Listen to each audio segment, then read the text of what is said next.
Om Sadashiva Samarambam Shankaracharya Madhyamam Asmadacharya Paryantam Vande Guru Paramparam. Om Shanti, Shanti, Shanti Om. Análise da experiência humana. Vedanta é um conhecimento, é um corpo de conhecimento que foi revelado por Ishvara através dos rishis, aqueles que ouviram, ou que receberam, ou que viram essas revelações, e elas foram reveladas para os jivas humanos, ok? E essas revelações, elas não são filosofia, não são esoterismo, não são misticismo, elas são simples análises de experiências do jiva humano, experiências essas que nunca foram devidamente examinadas. Todo Vedanta não passa de análise da experiência humana. Né? Se você for observar todos os ensinamentos, naturalmente existem ensinamentos que são mais filosóficos, porque eles são mais sutis, ou porque eles entram no campo, não das experiências humanas, mas nos campos mais sutis do corpo causal, de Maya, as motivações talvez por trás de Maya, aquilo que vai além da compreensão intelectual humana. Aí a gente pode dizer ali é um campo já de análise mais filosófica, mais abstrata, né? Especulações intelectuais, etc, etc. Mas, em geral, o Vedanta se baseia em análise da experiência humana. A experiência humana ela ocorre através de quê? Através da consciência e a matéria, o mundo de matéria e energia. Essa consciência, Satchitananda, ela não experiencia a dualidade a menos que ela se utilize do agente chamado os jivas. Os jivas, eles experienciam, então, a experiência, a análise da experiência, a análise daquilo que ocorre nesta interação entre o sujeito consciente, o jiva, né? Mais especificamente o jiva humano, porque toda essa análise de experiência só faz sentido, né, em referência aos jivas humanos. A gente não pode pegar os gatinhos da rotina e dizer, ok, agora a gente vai ensinar para vocês uma análise da experiência de vocês. Não, os gatos não possuem um intelecto desenvolvido capaz de compreender uma análise das experiências deles. Por isso que eu não gosto de cachorrinho e gatinho, porque eu nunca consigo me comunicar com eles. Entendeu? Você tenta fazer uma coisa, ele já pulou em cima de você cheio de lama, né? Então não tem jeito. Então, a análise da experiência humana é um sujeito consciente e o mundo material dos objetos. O mundo, o campo dos objetos e um jiva consciente, um sujeito consciente, o reflexo da consciência que se torna o sim chamado famoso jiva atma. É o ser, é atma porque o ser é aquilo que existe mais íntimo na nossa experiência humana. E como é que a gente chama esse ser? Self, eu, né? I, o ser, self, né? É o self, o eu que existe dentro de cada eu, de cada um de nós, é esse sujeito consciente que se relaciona com o seu meio ambiente, que são simplesmente nomes, cores e formas das constituições produzidas e projetadas por Maheshwara. Ok? Ok, vamos ver aqui nesse summary o que a gente pode desenvolver aqui. É um fato de que a consciência, é um fato de que a gente é consciente e que a gente é senciente. Isso a gente sabe, né? Nós somos o agente jiva, o sujeito consciente interagindo com o mundo, e nós sabemos, de modo factual, né, de que nós somos conscientes e que nós somos sencientes. Senciente. Também é um fato de que a consciência, quando entra em contato com esse mundo dos objetos, ela entra em contato através de 5 canais. Quais são os 5 canais? Os 5 sentidos, né? Então, nós temos 5 sentidos através dos quais nós contatamos os mundos dos objetos, né, respectivos a cada um desses canais de percepção, de recepção, os sentidos, né? Então, nós entramos em contato com o mundo material, né, através desses 5 canais que se correspondem, né, respectivamente aos seus objetos. Os objetos, eles são fundamentalmente os 5 elementos: espaço, ar, água, fogo e terra, né? Então, nós temos os 5 elementos que vão dar origem a todos os objetos do universo. Fundamentalmente, são os 5 elementos, tá? Então, esses 5 elementos, o que ocorre com a formação do universo? Quando esses 5 elementos surgem, imediatamente, né, Ishvara, ele coça a cabeça e fala assim: putz, eu criei esse universo maravilhoso, né, e agora eu comecei a fazer essa sopa de elementos, misturando tudo, né, essa sopa cósmica, né, esse coquetel cósmico de elementos e subelementos primários, etc, etc. E agora eu tenho esses 5 elementos aqui, mas a criação não é nada a menos que exista um princípio, um agente que conheça, interaja e que possa, né, se divertir com essa criação ou sofrer, né? Então, agora o que eu vou fazer? Eu vou desenvolver os órgãos de percepção, os órgãos de conhecimento, né? E mais tarde os órgãos de ação. Então, de cada um desses elementos vão ser derivados o quê?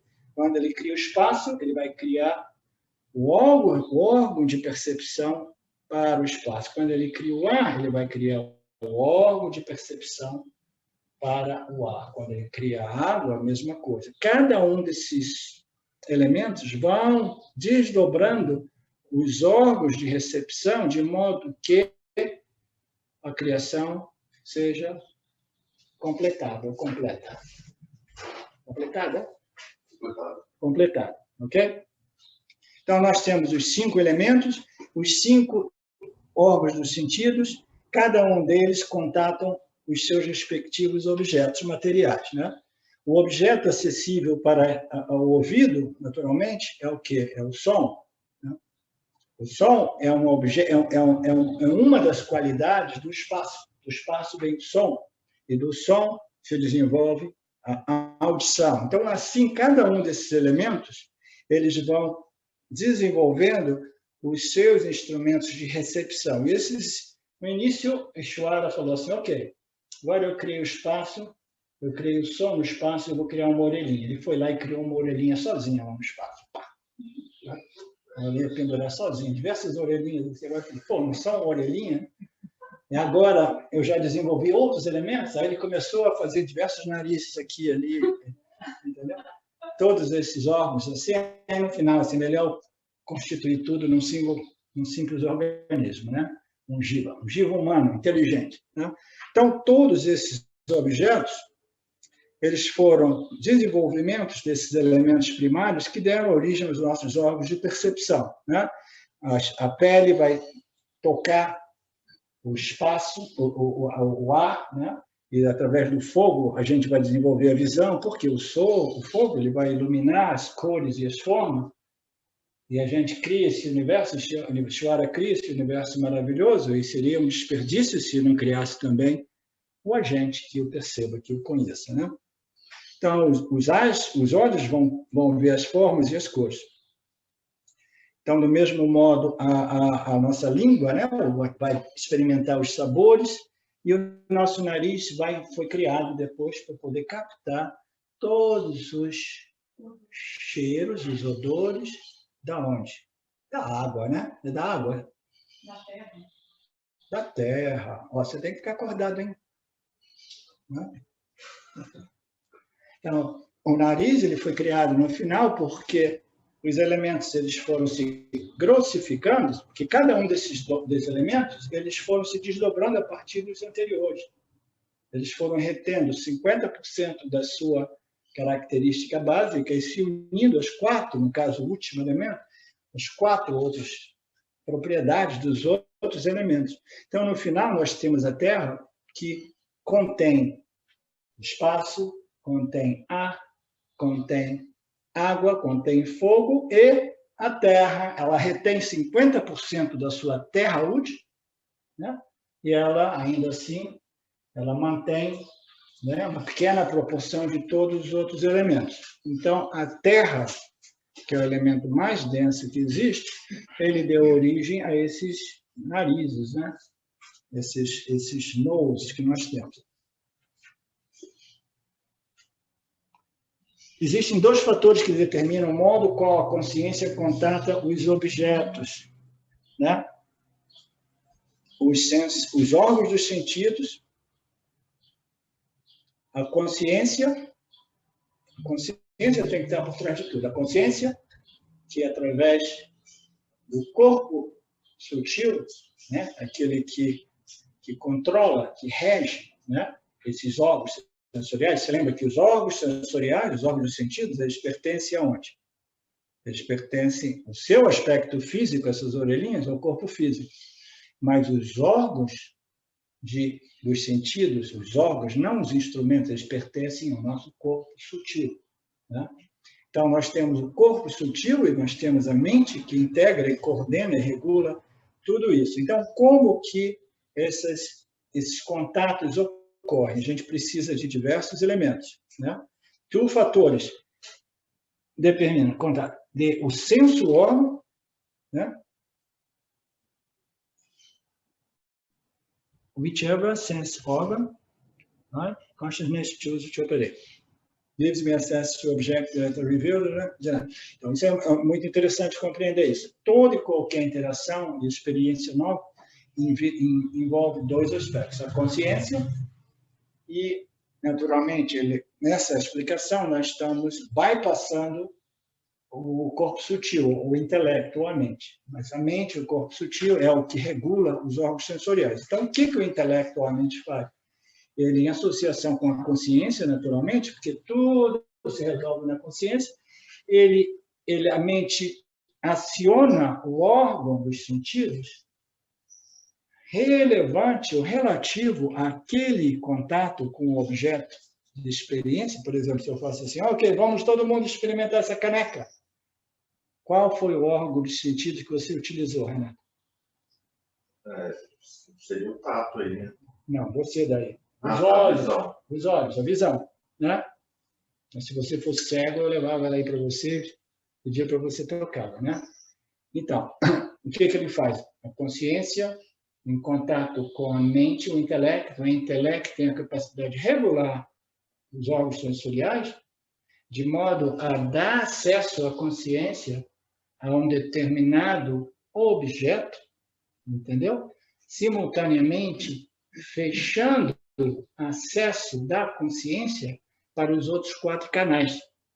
Por quê? Porque a consciência ela se focaliza através desse agente regulador de tal modo que ela recebe acesso por um objeto através de um desses canais sensoriais, enquanto que, simultaneamente, toda a atenção da consciência ela permanece desligada dos outros canais. É como se a mente ela fechasse os outros canais e abrisse o canal, né, daquele órgão dos sentidos respectivos ou referentes ao objeto que nós estamos contatando, né? Esse é o modo qual a consciência contata os objetos. Ela precisa do intelecto, da mente, que é o integrador e o regulador, e precisa dos órgãos sensoriais, e ela vai regulando de modo, você quer experimentar o quê? O cheiro? Ok. Agora toda a consciência, toda a awareness vai para o perfume, né, da comidinha que está sendo preparada, né? Então, um outro aspecto que a consciência contata e experiencia os objetos. Ela experiencia através do tipo de vritti, tipo de pensamento que ocorre na nossa mente, né? Existem 2 coisas. Existe um objeto existe o pensamento do objeto. Ok?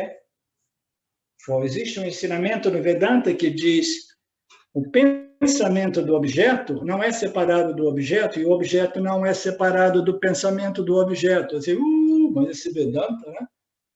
Parece que ele fica criando confusão à toa. O pensamento do objeto e o objeto são a mesma coisa. Por quê?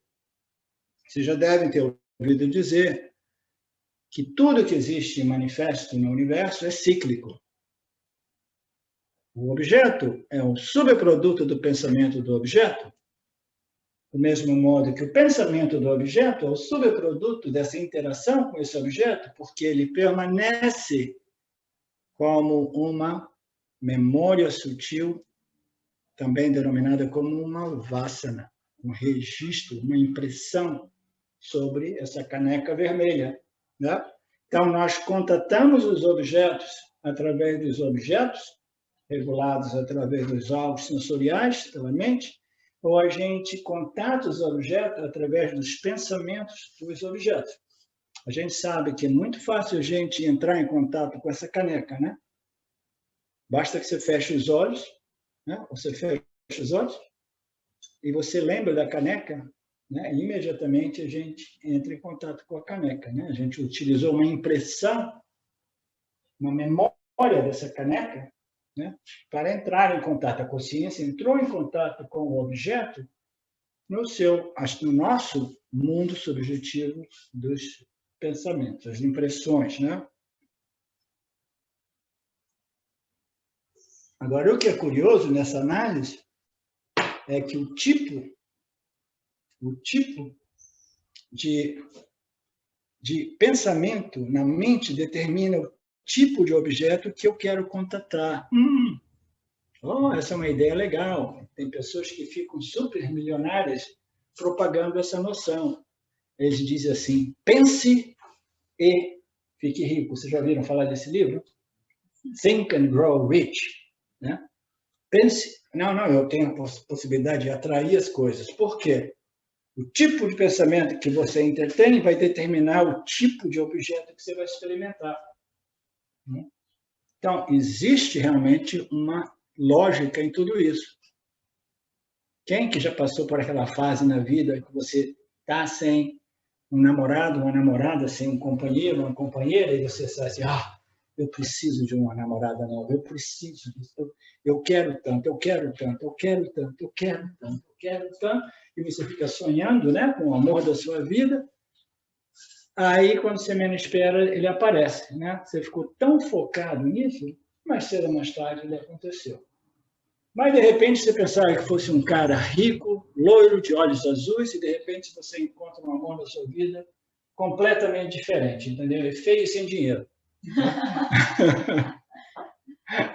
Você nunca sabe, né? Então, a gente vai pensar numa coisa e, naturalmente, a gente vai atrair por quê?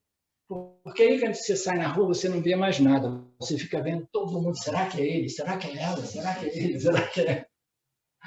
Né? Então, o tipo de pensamento na mente determina o tipo de objeto que eu desejo contatar. E o tipo de pensamento é governado por esses desejos por objetos que são depositados no nosso corpo causal, as nossas vasanas. Imagina se eu fico ali semanas, meses e anos, né? Eu preciso de uma paixão nova na minha vida, eu preciso... Entendeu? Aí aquela vasana vai crescendo, vai crescendo, vai crescendo. Então, esse pensamento, mais tarde, ele já não é um pensamento deliberado. Vasana é quando um desejo já não é mais um desejo consciente, deliberado. Ele se torna um monstro, no sentido que ele me governa tiranicamente. Né? Então, o pensamento do objeto pode fazer com que a consciência contate esse objeto, visto dos dois ângulos, subjetivamente e até mesmo objetivamente, na medida que mais cedo ou mais tarde, entendeu? A gente acaba experimentando aquilo, porque a gente não vê mais nada no mundo, a gente só quer o que a gente quer, né? Você compreende isso? Todo mundo? Então, da onde que veio? O que veio primeiro? Foi o ovo ou a galinha? Quem que pode resolver essa charada?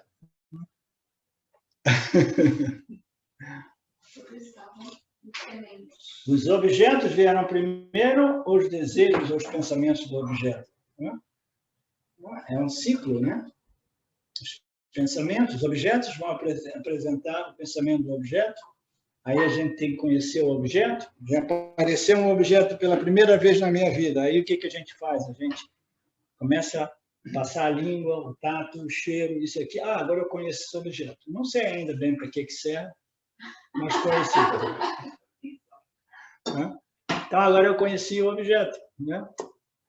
Então, eu conheci o objeto, agora eu retenho o objeto, e suponhamos que esse objeto me deu um prazer enorme.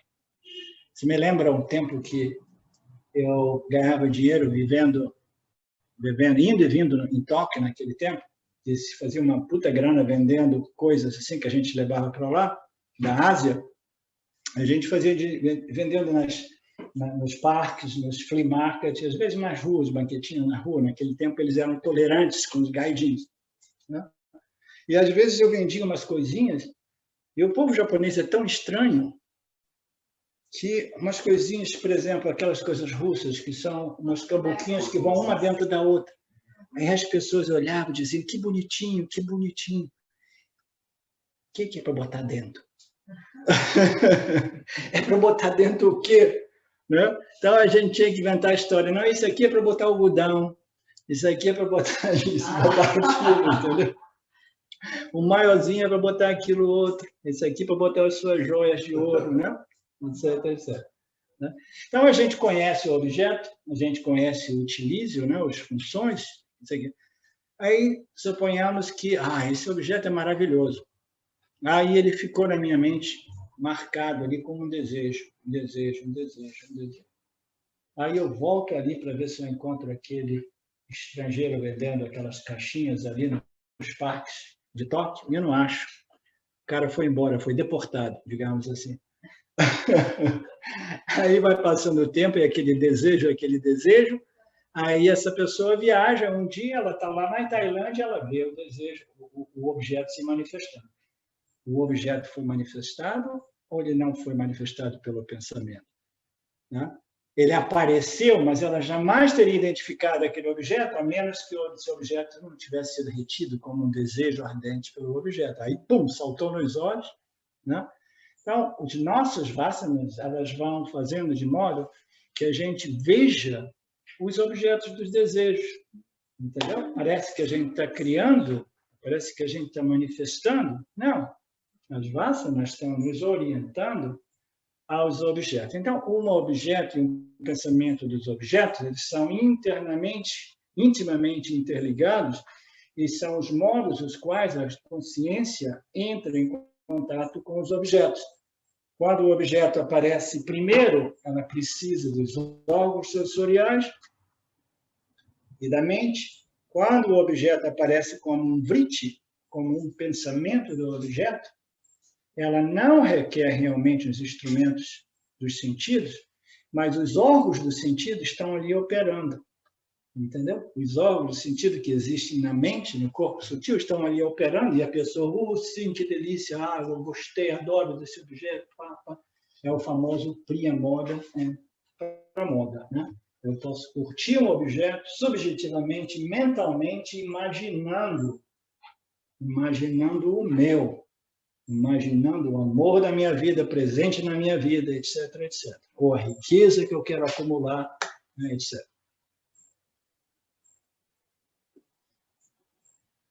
Antes de entrar em contato com o objeto, a consciência e o objeto, elas parecem como separadas. Mas uma vez que esse contato ocorra, né, a gente sente que o objeto ocorre dentro do âmbito da consciência. Né? Mas a consciência não está pensando no objeto. Aí o objeto ocorre para mim, aí eu tenho a impressão, né, o objeto ocorre dentro da minha consciência. Né? O objeto parece estar separado, mas quando a consciência é encontrada, a gente diz, agora eu estou experimentando o amor da minha vida. Né? A consciência é chamada consciência quando ela não é em contato com o seu objeto de desejo, ou até mesmo ainda não em contato com aquele $1 milhão que eu quero ter, entendeu? A imaginação de $1 milhão na minha banca já me dá uma certa satisfação, uma certa experiência de satisfação, né? Mas uma vez que eu manifesto aquele dinheiro, né, aí aquele pensamento do objeto, essa consciência, quando realmente em contato com o objeto do desejo, aquilo se torna efetivamente o quê? Uma experiência de $1 milhão. Oh, agora eu tenho. Hã? Bem-aventurado. Bem-aventurado. Agora eu obtive $1 milhão, né? Está lá na minha conta, né? Então, o que é a consciência? A consciência, ela parece que ela existe a parte dos objetos. Quando os objetos ocorrem, parece que a consciência é completa. A gente tem um muro aqui, porque esse internet ele vem da casa do vizinho. E eu já passei na casa da Rutinha, eu peguei umas picaretas, a gente vai derrubar o muro se for preciso. Faz um gato aí, ó. Se você fosse amigo dos gatos, você ficava em cima do muro e não tinha problema nenhum.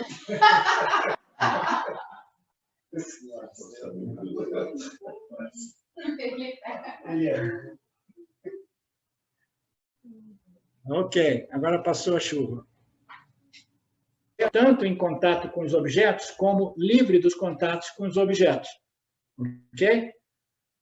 Quando a consciência é livre de contato com os objetos, a gente diz que é a consciência experimentando a si mesma, sem a sobreposição dos objetos. Ela é chamada, em seu estado relacional, ela é chamada de experiência. Ok? Então, a consciência, ela existe como consciência, livre do contato com os objetos, ela experiencia a si própria, a si mesma. Quando existe essa sobreposição ou esse aparecimento dos objetos, inevitavelmente a consciência, através do seu agente, o intelecto, ela contata os objetos através dos seus respectivos órgãos sensoriais, e a consciência já não é mais chamada de consciência, mas ela é chamada de experiência, que nada mais é do que a consciência em seu estado relacional com os objetos criados por Maya. O que isso nos diz? Bom, nos diz que toda experiência é a experiência da consciência e que a gente não precisa de rejeitar e negar o mundo dos objetos físico-materiais, e a gente não precisa rejeitar e negar o mundo dos objetos mentais, emocionais, retidos, né, em nossa subjetividade humana, né, como vasanas, como tendências a pensar, contemplar, desejar ou temer determinados objetos. Então, todos esses objetos, eles ocorrem naturalmente, sejam os objetos físicos, como os objetos mentais, emocionais, eles aparecem e desaparecem, tudo somente é eu, a consciência, em meu estado desassociado dos objetos, densos e sutis, e eu, em meu estado de associação com os objetos, em meu estado de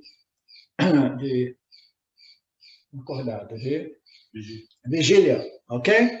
E no estado de sono também, a minha subjetividade humana vai produzir esses objetos, são objetos sutis, e a consciência vai experimentar o quê? Vai experimentar o mundo subjetivo individual de cada um dos seus jivas, tá?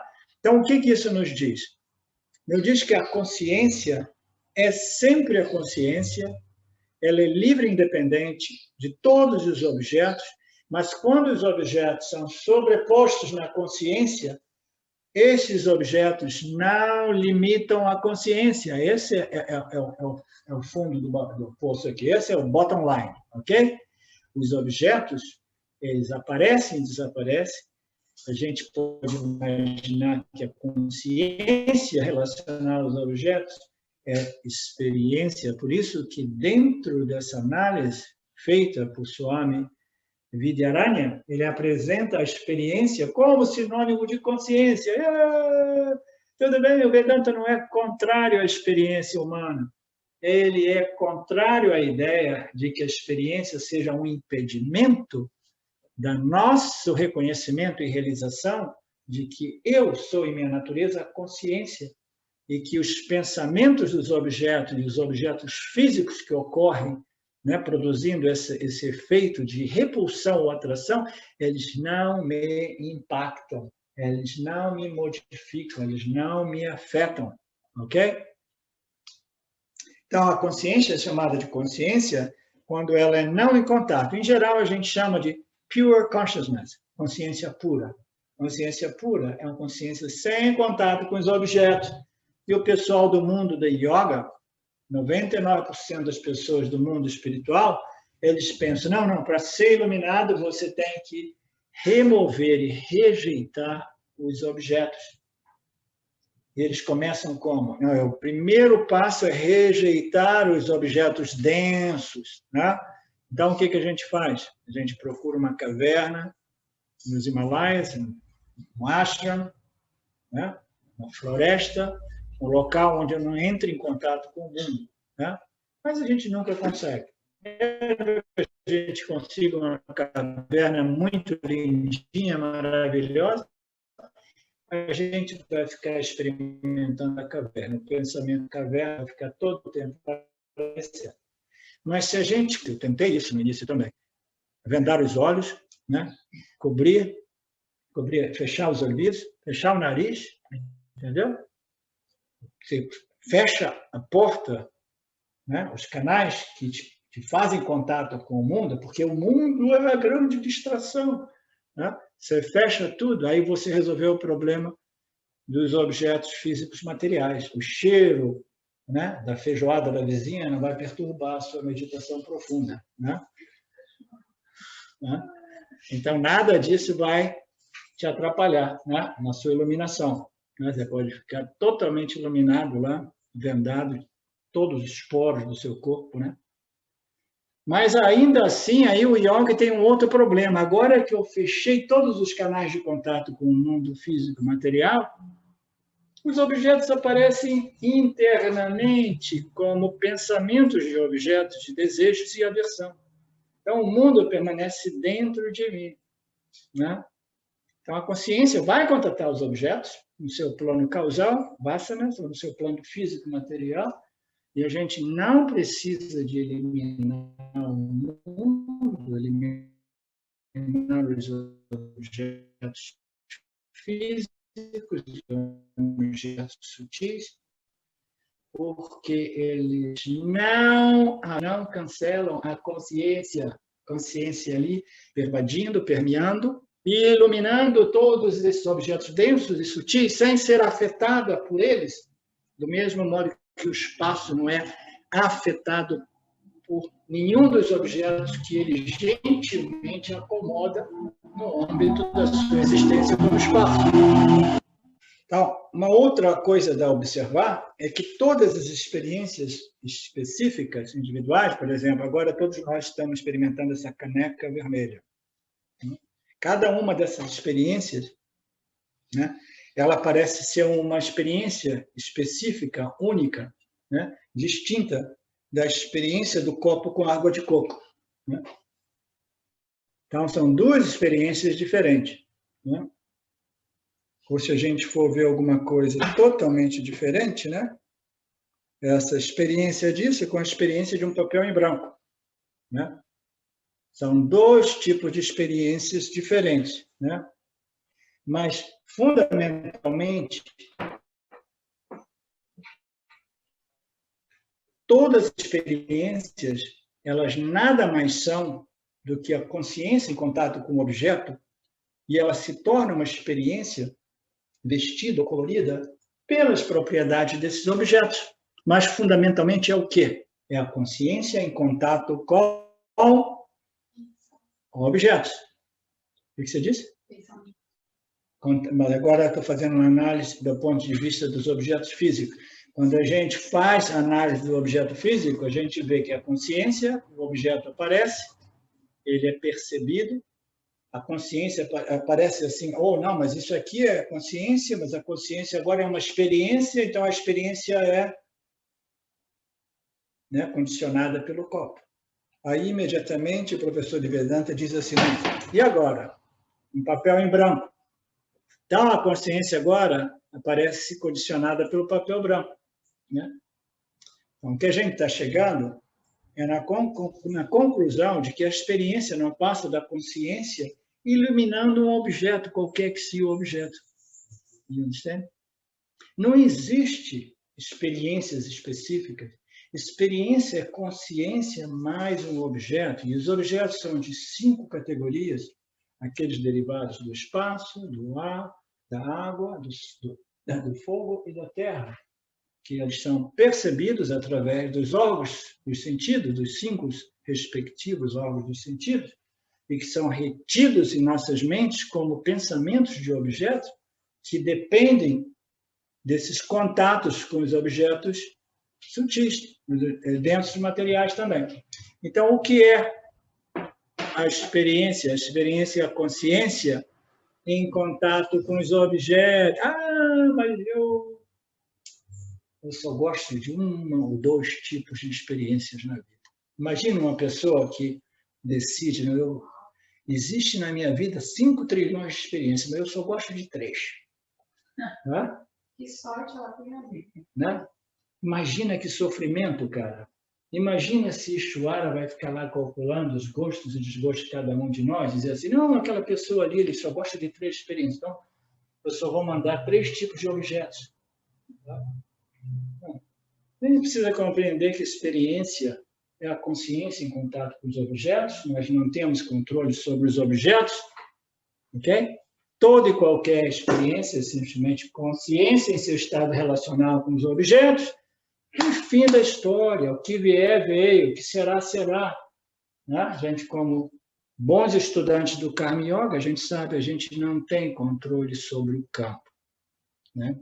E essa história de que eu posso controlar e atrair somente os objetos que eu desejo é simplesmente conversa para encher os cofres dos seus propagadores, naturalmente. Eu posso concluir que aquilo que... Fala mais alto um pouco. A gente pode concluir que aquilo que a gente chama de experiência... Aquilo que a gente chama de experiência... não pode estar apartado de maneira separada da consciência nunca. Esse é o fato, é isso que nós estamos tentando compreender. A experiência depende dos objetos. Os objetos não são o vilão da história. A experiência não é o vilão da história, porque ser um jiva humano é experimentar o campo, inevitavelmente. Entendeu? Os objetos não são o vilão, a experiência não é o vilão, a consciência é manifesta como jiva em interação com Jagata, que é o universo manifesto. Entendeu? E tudo isso depende da consciência e existe, né, dentro da consciência. Não existe uma experiência e não existe um objeto que ocorre dentro do âmbito da mente humana que seja livre e independente da consciência. Né? Como é que a gente sabe isso? É porque eu sou consciente de que eu gosto do que eu gosto e que eu estou experimentando isso e não aquilo. Se eu sou consciente, significa que a minha natureza é a consciência. Eu sou consciente. Sou consciente do que eu quero e do que eu não quero. Eu sou consciente das minhas experiências de prazeres e desprazeres. Então, o fator comum aqui é eu, consciência. Nada ocorre sem essa consciência. Era isso que você queria dizer? Não.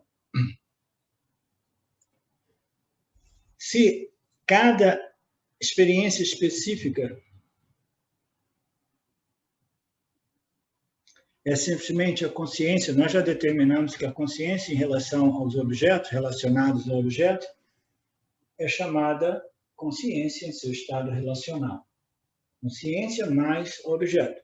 Se eu compreendo que toda e qualquer experiência é a consciência em seu estado relacional, né? E esses estados relacionais dependem dos objetos, e os objetos são os mais diversos, e eles não dependem do meu querer e não querer, e desquerer, né? Gostos e desgostos, né?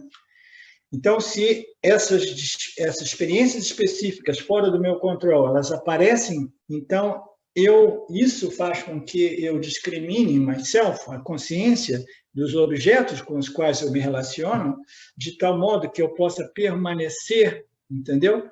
Como eu sou consciência, independentemente desse relacionamento com os objetos, ou nenhum relacionamento, independentemente com os objetos, entendeu? A, B, C, D, E, F, dependendo das minhas simpatias, maiores ou menores por esses objetos, né? Eu tive uma experiência no outro dia, tentando vir para cá, e no último momento a Gol me manda a notícia de que eles me passaram para o voo de noite, né? Então, a primeira reação da mente é assim, não, isso não é possível. Não é possível, eu vou ligar para esses caras, vou dizer poucas e boas, né? Ok, agora abacalhou todos os meus planos aqui, né? Já estava tudo pronto, a Silvia ia me levar para Brasília, etc, etc. Aí, imediatamente, esse conhecimento espiritual, se você mandou essa para mim, é porque é perfeito. Mas como é que você sabe que é perfeito? Se não fosse perfeito, não estaria ocorrendo, né? Tudo que ocorre é dentro dessa ordem, né, perfeita. Né? Então, com essa compreensão, a gente pode saber que eu sou a consciência, as experiências não estão sob meu controle, tudo não passa de experiência e agora eu tenho que reorganizar, né, a minha viagem e simplesmente aceitar o que não pode ser mudado, né, a respeito de qualquer objeto.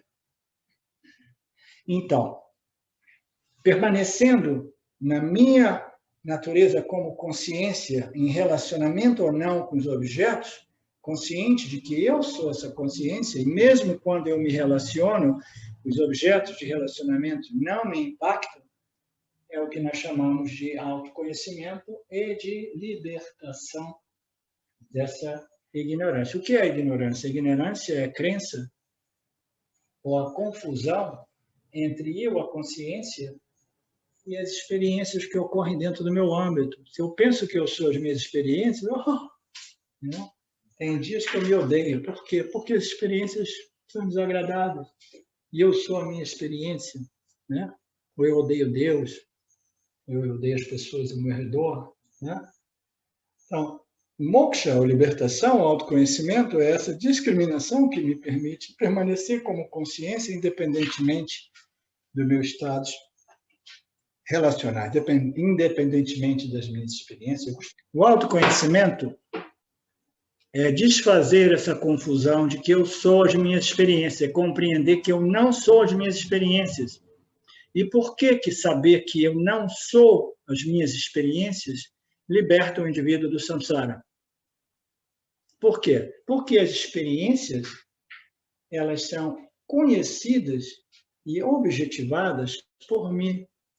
Eles são objetos que vêm e vão e que são iluminados pela consciência que eu sou. Eu conheço as minhas experiências, as experiências não me conhecem. Por que a gente se identifica com os homens ainda muito, muito, muito governados pelos quereres e não quereres, gostos e desgostos, as vassas, eu quero o que eu quero e não aceito nenhuma outra alternativa. Então, essa ignorância, quanto mais arraigada ela é, mais ela vai produzir essa sensação de profundo, né, desgosto, de profunda irritação, de dificuldade com a vida, né, porque a gente não consegue governar o campo das experiências. Né? Então, moksha nada mais é do que não confundir você com as suas experiências, porque as experiências são, basicamente, um objeto. É por isso que eu gosto de me referir a todo e qualquer objeto como objeto de experiência. Objeto de experiência, porque, fundamentalmente, só existe uma experiência, que é a consciência em contato com objetos. Os objetos mudam, né? Dependendo de quanto eu seja identificado e apegado com meus gostos e desgostos, vai aparecer que os objetos estão todo o tempo, né, me balançando, me afetando. Mas se eu começo a compreender esse sistema e me desidentificar com as minhas vasanas, compreendendo Ishvara em primeiro lugar e compreendendo a minha natureza como a luz na qual essas experiências ocorrem, aí gradualmente a gente vai desenvolvendo o que a gente chama de dispassion, ou vairagya, ou não apego, a aceitação positiva daquilo que é como é. Né? Então, separando a mim mesmo das minhas experiências, isso é o que a gente chama de discriminação entre Satya e Mitya. Discriminação entre a experiência é o objeto primordial que nos traz de volta de novo a samsara. Uma vez eu escrevi um satsang num comentário, quando eu trocava e-mails com James Swartz, e eu dizia que a vasana pela experiência é a vasana primária. Eu não conhecia nem esses ensinamentos ainda, mas eu tinha compreendido que a vasana por experiência genérica é a vasana primordial. Aí depois cada um de nós vai desenvolvendo, mas eu tenho uma vasana por isso, uma vasana de rejeição por aquilo, e desejo por isso, mas esse desejo por experiência, entendeu? É uma vasana que nos mantém presos nessa roda do samsara. Separando a gente mesmo das nossas experiências é chamado de discriminação viveka, né? E permanecendo firme da nossa identificação como a consciência, o conhecedor das experiências, é a essência da prática do Vedanta. Como nós experimentamos objetos? O nosso relacionamento com as experiências. A experiência é um pensamento, ok? É um pensamento sentiente. É chamado de vritti, o pensamento. O vritti, esses pensamentos, eles parecem sencientes porque a mente é senciente. Né? A gente sabe que a mente é senciente. E os pensamentos que ocorrem na mente parecem sencientes. Mas, na verdade, os pensamentos não são sencientes. A mente, né, como se empresta senciência aos objetos. Os objetos são matéria inerte. A mente é senciente. Por que a mente é senciente? Por que o Jiva-Atma é senciente? Porque ele desfruta do reflexo, do brilho da consciência em seu corpo sutil. Então, o intelecto é senciente, os pensamentos são inertes.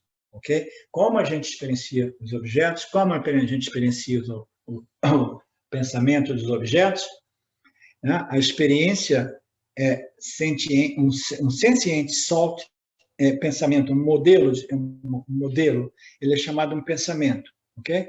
Esse pensamento é senciente porque a mente é senciente. Fundamentalmente, eles não são sencientes. A parte, from consciousness, the mind, a parte da consciência, a mente é insenciente. Veja bem, a gente está seguindo essa cadeia, né? Chain. Da onde que vem essa senciência humana? Ela empresta senciência, muitas vezes eu gosto de chamar de sutil. O Jiva-Atma é o reflexo da consciência no corpo sutil. O reflexo da consciência no corpo sutil produz esse fenômeno chamado eu, o Jiva, o complexo corpo-mente, que não é simplesmente o corpo sutil, que não é somente o corpo físico, mas é um ser senciente. Entendeu? O refletor, que depende, por sua vez, da consciência, e a senciência, ela se deve à consciência, que ela brilha no intelecto. Dentro do intelecto humano aparecem os pensamentos e a gente entra na ilusão de que os pensamentos produzem vida própria e que são realmente fenômenos sencientes, como se os pensamentos tivessem a possibilidade de nos conhecer, de nos perceber, de nos testemunhar. Não, nós conhecemos, o Jiva-Atma conhece os pensamentos e, fundamentalmente, O Jiva-Atma somente conhece os pensamentos dos objetos porque ele brilha com a consciência, que é a única fonte de ciência que existe. Tá? Estão acompanhando? Vocês estão acompanhando? Alguém dormiu aí? Tá fácil, facinho?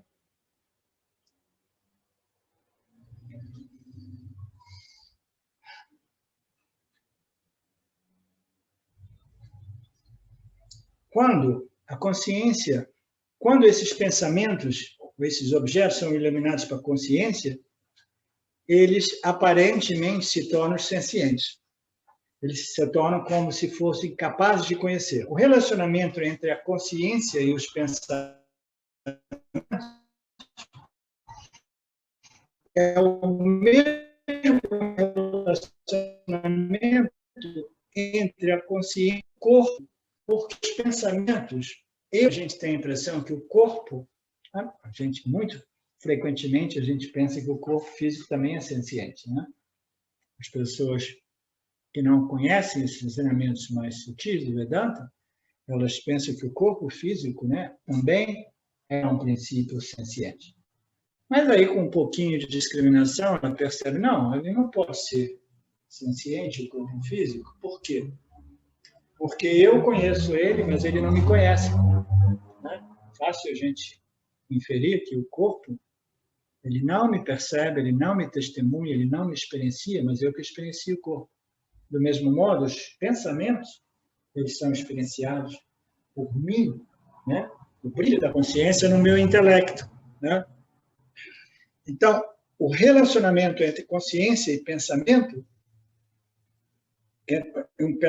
nós estamos colocando agora esses pensamentos, todos esses vritis, todos esses pensamentos que são impressões deixadas, marcas deixadas no nosso corpo sutil, como resultantes da nossa interação com os objetos físicos, né, que se desenvolvem como desejos e aversões. Então, esses pensamentos e os objetos, esse corpo físico, né, e o intelecto, o Jiva-Atma, eles têm um relacionamento com a consciência idêntico ao relacionamento da consciência que eu sou com o meu corpo físico. Eu sou senciente, né, e meu corpo físico é inerte. Eu sou senciente, né, como o brilho da consciência no meu intelecto, e os pensamentos que ocorrem dentro do meu, né, da minha testemunha, desse princípio refletido, chamado Jiva-Atma, todos os pensamentos são conhecidos por mim. Os pensamentos não me conhecem.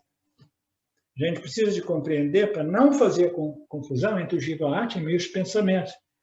A gente, como eu dizia antes, o problema nosso, a gente se confunde com as nossas experiências, a gente precisa ver objetivamente que elas são objetos inertes, e os pensamentos dos objetos são igualmente inertes, mas porque eles ocorrem dentro do âmbito da mente, a gente, às vezes, se ilude e pensa que os pensamentos são sencientes, mas eles são objetos inertes, matéria inerte, eles são vritis, matérias, pensamentos, memórias que vêm e vão, e eles têm uma vida, uma projeção, uma vida, muitas vezes, né, totalmente deliberada, porque os yogis, né, o sonho de todo yogi é total controle mental. Eu só quero pensar o que eu quero.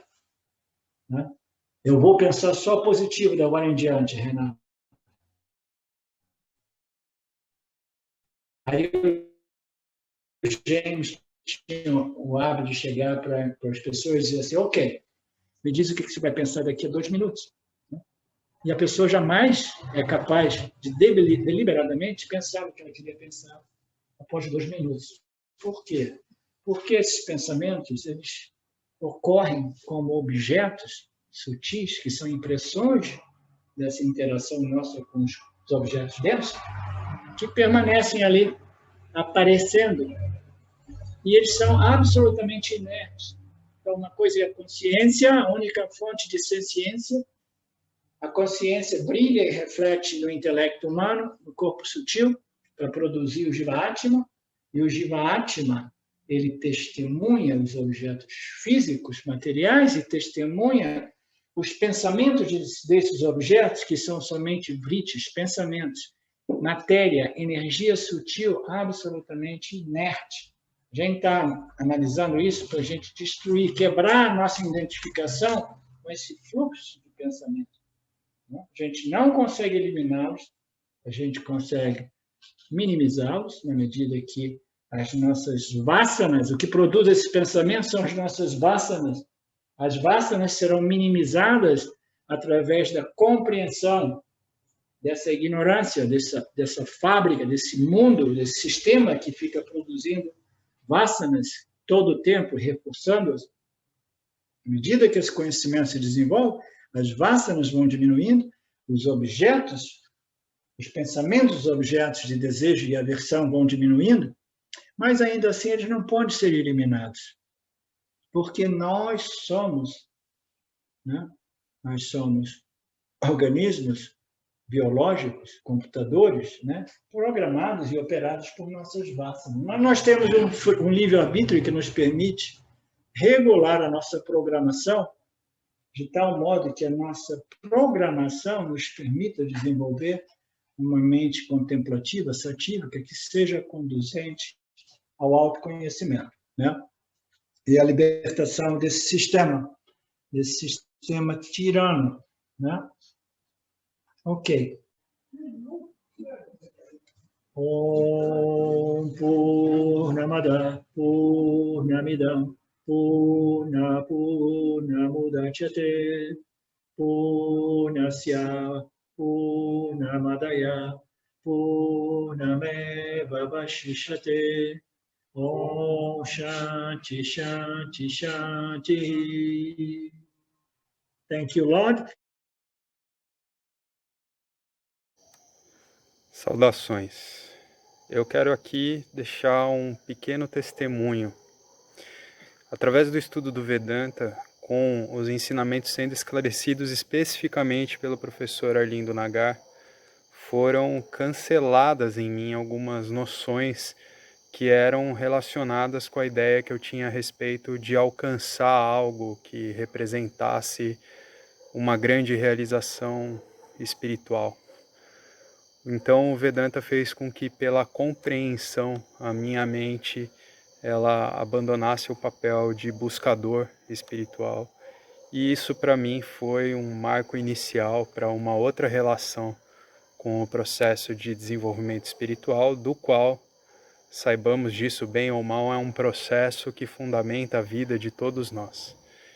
E eu digo isso para estimular todos aqueles que chegam no Vedanta Brasil e entendem que podem se beneficiar da profunda imersão direcionada para o autoconhecimento que é promovida nesse grupo de estudos, que é um grupo que existe graças ao trabalho altruísta do professor Arlindo Nagar, suportado também pelo trabalho voluntário de pessoas que contribuem para a manutenção do grupo de diversas maneiras.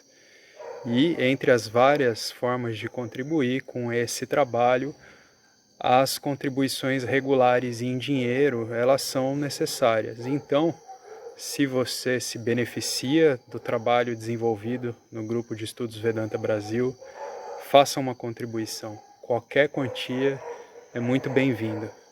As informações para transferências em dinheiro ficam disponíveis na seção Avisos do nosso grupo no Facebook e serão colocadas na descrição desse vídeo aqui também.